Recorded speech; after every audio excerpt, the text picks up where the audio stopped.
आदर और सम्मान के योग मंच पे मेरे साथ बैठे श्री शेर सिंह राणा जी, पूर्व में रहे मंत्री, इंडियन नेशनल लोकदल पार्टी के राष्ट्रीय संगठन सचिव श्री श्याम सिंह राणा जी, पार्टी के राष्ट्रीय उपाध्यक्ष श्री प्रकाश भारती जी, पार्टी के राष्ट्रीय प्रवक्ता भाई उमेश लोहान जी, महिला की प्रदेश की महासचिव सुनैना चौटाला जी,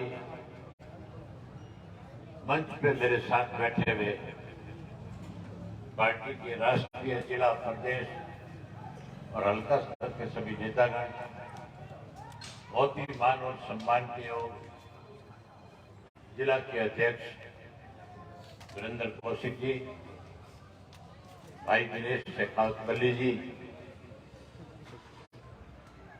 पार्टी के जिला के सभी पदाधिकारीगण, बहुत ही मान और सम्मान के योग सतनाड़ी गांव के आदरणीय बुजुर्गों, नौजवान साथियों, सम्मान के योग्य माताओं, बहनों, मैं सबसे पहले तो आप सबका इस बात के लिए आभार व्यक्त करता हूं कि जैसे ही यात्रा आपके बीच में आई, आपने फूल मालाओं के साथ जहां यात्रा का स्वागत किया, अभिनंदन किया, वहीं मेरे साथ जो यात्रा में चल रहे साथी है, उन सबका बहुत हौसला बढ़ा है। इसके लिए मैं आप सबका बहुत बहुत आभारी हूं। साथियों, मेरे से पूर्व जो बोलने वाले थे, उन सब ने बहुत खुल करके आपके बीच में बताया इस परिवर्तन यात्रा का क्या मकसद है, और इस बारे में भी आपसे चर्चा करी कि इस 8 वर्ष में इस देश में, प्रदेश में किस किस्म के हालात रहे। 3.5 वर्ष पूर्व इस प्रदेश में बड़ी भाजपा जनता की सरकार है, जिससे लोग उम्मीद तो ये करते थे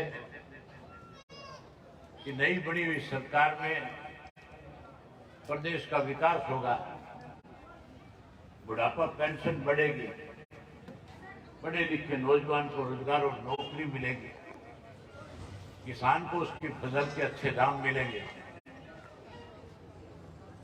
और हरियाणा प्रदेश के अंदर नए नए इंस्टीट्यूट्स खुलेंगे, स्कूल खुलेंगे, कॉलेज खुलेंगे, हॉस्पिटल खुलेंगे, मेडिकल कॉलेज बनेंगे। वायदे बहुत बड़े बड़े किए थे, लेकिन 3.5 वर्ष में विकास कराने के बजाय इस प्रदेश के अंदर 19 घोटाले करने का काम सरकार में बैठे लोगों ने किया। कोरोना काल के दौरान सबसे पहले धान का घोटाला प्रदेश में हुआ। जिस इलाके में धान की फसल होती है, जो करनाल का एरिया है, कुरुक्षेत्र का एरिया है, कैथल का एरिया है, अम्बाड़ा का इलाका है, या आपके कुछ एरिया सोनीपत का है, जहाँ किसान बड़ी संख्या में धान की खेती करता है। मॉइस्चराइज के नाम पे 200 से 250 रुपए पर क्विंटल के हिसाब से सरकार में बैठे लोगों ने किसान की जेब से निकाल करके लूटने का काम किया। हजारों करोड़ का घोटाला किया। उसके बाद शराब का घोटाला हुआ। शराब घोटाले के बाद रजिस्ट्री का घोटाला हुआ, और रजिस्ट्री घोटाले के साथ साथ आपके यहाँ जो सरसों की खेती थी, सरसों में घोटाला किया गया। उसके साथ कोरोना काल के दौरान जो दवाइयां खरीदी गई, उसमें 450 करोड़ रुपए डकाने का काम सरकार में बैठे लोगों ने किया। जहां नौकरी की बात थी, मुख्यमंत्री तो कहता था मैंने पर्ची और खर्ची बंद कर दी। उसी के अपने दफ्तरों के अंदर बैठे जो लोग थे, उनके पास से करोड़ों करोड़ों रुपए पकड़े गए। नौकरी के नाम पे करोड़ों करोड़ों रुपए लेकर के इस प्रदेश के लोगों को लूटने का काम सत्ता में बैठे लोगों ने किया। अनेक इस तरह के घोटाले हुए, अगर उन सब की चर्चा करूंगा तो बहुत संज्ञा लगता है। आज इसीलिए हर व्यक्ति दुखी है, परेशान है, हर आदमी आज परिवर्तन करना चाहता है। सत्तानी के लोग भी परिवर्तन करना चाहते हैं कि नहीं करना चाहते? अगर परिवर्तन करना चाहते हो तो दोनों हाथ खड़े करके बताओ कि परिवर्तन करना चाहते हैं। आप भी दुखी हो, परेशान हो, आपकी भी सोच है कि सत्ता का परिवर्तन हो। इसीलिए चौधरी ओम प्रकाश चौटाला ने परिवर्तन यात्रा शुरू करी है। आज ऐसे हालात हैं, आज व्यापारी दुखी है, कर्मचारी दुखी है, मजदूर दुखी है, किसान दुखी है, आज पढ़ा लिखा नौजवान दुखी है। आज महंगाई बढ़ गई, किसान की फसल के दाम कम हो गए, किसान पे कर्जा बढ़ गया, बेरोजगारी बढ़ गई, भ्रष्टाचार बढ़ गया, कानून व्यवस्था खत्म हो गई। जो पेंशन चौधरी देवीलाल ने 100 रुपये महीना शुरू करी थी, जो आज बढ़नी चाहिए थी, सत्ता में बैठे लोगों ने पेंशन बढ़ाने की बजाय कैसे पेंशन काटी जाए, इसके लिए साथियों परिवार पहचान पत्र बनाने का काम किया। और उस परिवार पहचान पत्र को जब बढ़ाया गया था तो हम लोगों ने उसका विरोध किया था। हमने मुख्यमंत्री से पूछा था कि जब आधार कार्ड बना हुआ है तो इस परिवार पहचान पत्र की क्या जरूरत है? मुख्यमंत्री ने कहा था कि मैं परिवार पहचान पत्र के माध्यम से लोगों को ज्यादा सुविधाएं देना चाहता हूं। सुविधा तो दी नहीं, उल्टा लोगों की 5 लाख बुजुर्गों की पेंशन काटने का काम किया। जहां 5 लाख बुजुर्गों की पेंशन काट ली, वही गरीब आदमी के पीले कार्ड से जो सुविधा सरकारी दिला करती थी, 9 लाख गरीब लोगों के पीले कार्ड काटने का काम किया। उसके साथ साथ एक नया फरमान और जारी कर दिया। अब कहते हैं कि जिसके पास आधार कार्ड है वो पैन कार्ड बनवाएगा, और पैन कार्ड आधार कार्ड दोनों को लिंक कराओ। हमने पूछा इसकी क्या जरूरत है, तो जवाब नहीं था। लेकिन आज पैन कार्ड को आधार कार्ड के साथ जब जोड़ने की बात आती है तो 1100 रुपया प्रति व्यक्ति के हिसाब से अपनी जेब से खर्च करना पड़ता है। गरीब आदमी जो मजदूरी करने वाला है, जो खेत पे काम करने वाला है, जिसपे 2 किले 2.5 किले 3 किले जमीन है, जो बड़ी मुश्किल से अपने घर का गुजारा चलाता है, तो इनकम टैक्स नहीं भरता, उस व्यक्ति को भी कहते हैं पैन कार्ड बनाओ। आज पैन कार्ड के नाम के ऊपर भी आपकी जेब से 5-6 हजार रुपया पर परिवार के हिसाब से लेने का काम सरकार में बैठे लोग कर रहे हैं। लूट मचा रखी है। आज हर डिपार्टमेंट में, मेरे से पहले सरपंचों का जिक्र श्री शेर सिंह जी ने किया था। आज तो चुनी पंचायत के लोग जो है, जो सरपंच है, वो भी सरकार के खिलाफ लामबंद है, क्योंकि उनके अधिकार कम कर दिए। और मुख्यमंत्री 3 दिन से लगातार भिवानी जिले का दौरा कर रहा है। गांव के अंदर दरबार लगाता है, गांव के अंदर लोगों से मिलता है, पूछता है समस्याएं बताओ। लोग जब उनके सामने अपनी समस्या रखते हैं तो समस्याएं सुनने की बजाय कहता है नारा लगाओ भारत माता की जय, जैसे भारत माता के ठेकेदार केवल और केवल नारा लगा करके कहीं अपनी बात खत्म करना चाहते हैं। आज जो सरपंच के अधिकार थे, आज उनके अधिकार कम कर दिए। शेर सिंह जी कह रहे थे जब आपका राज बने, जब गठबंधन की सरकार बने तो सबसे पहले सरपंचों को अधिकार दिए जाए।